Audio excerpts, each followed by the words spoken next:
I am the tofu golem. Please enjoy the video. You start by inspecting the snap hook where it attaches.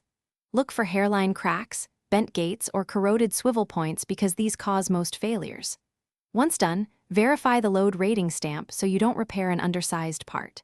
Make sure to secure the hook in a vise with soft jaws to avoid marring. Then apply penetrating oil to the gate pivot and spring area and let it soak while you lay out punches, files, and the replacement spring for the next steps. You now remove the gate pin by driving it out with a properly sized punch. Steady the hook to prevent bending. As you take parts apart, keep orientation to rebuild correctly. Next, degrease all components and clean inside the latch channel. This removes grit that prevents full closure. If you find burrs, file them gently and polish with fine steel wool so the gate seats smoothly. Then replace the spring and pin if worn. Make sure the new spring matches tension.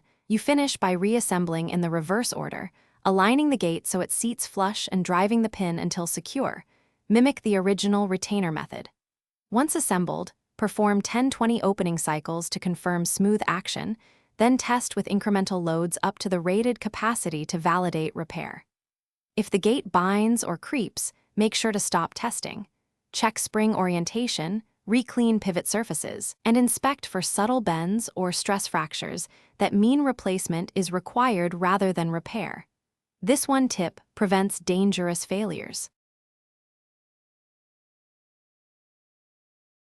Thanks for watching. Consider subscribing if we helped you today.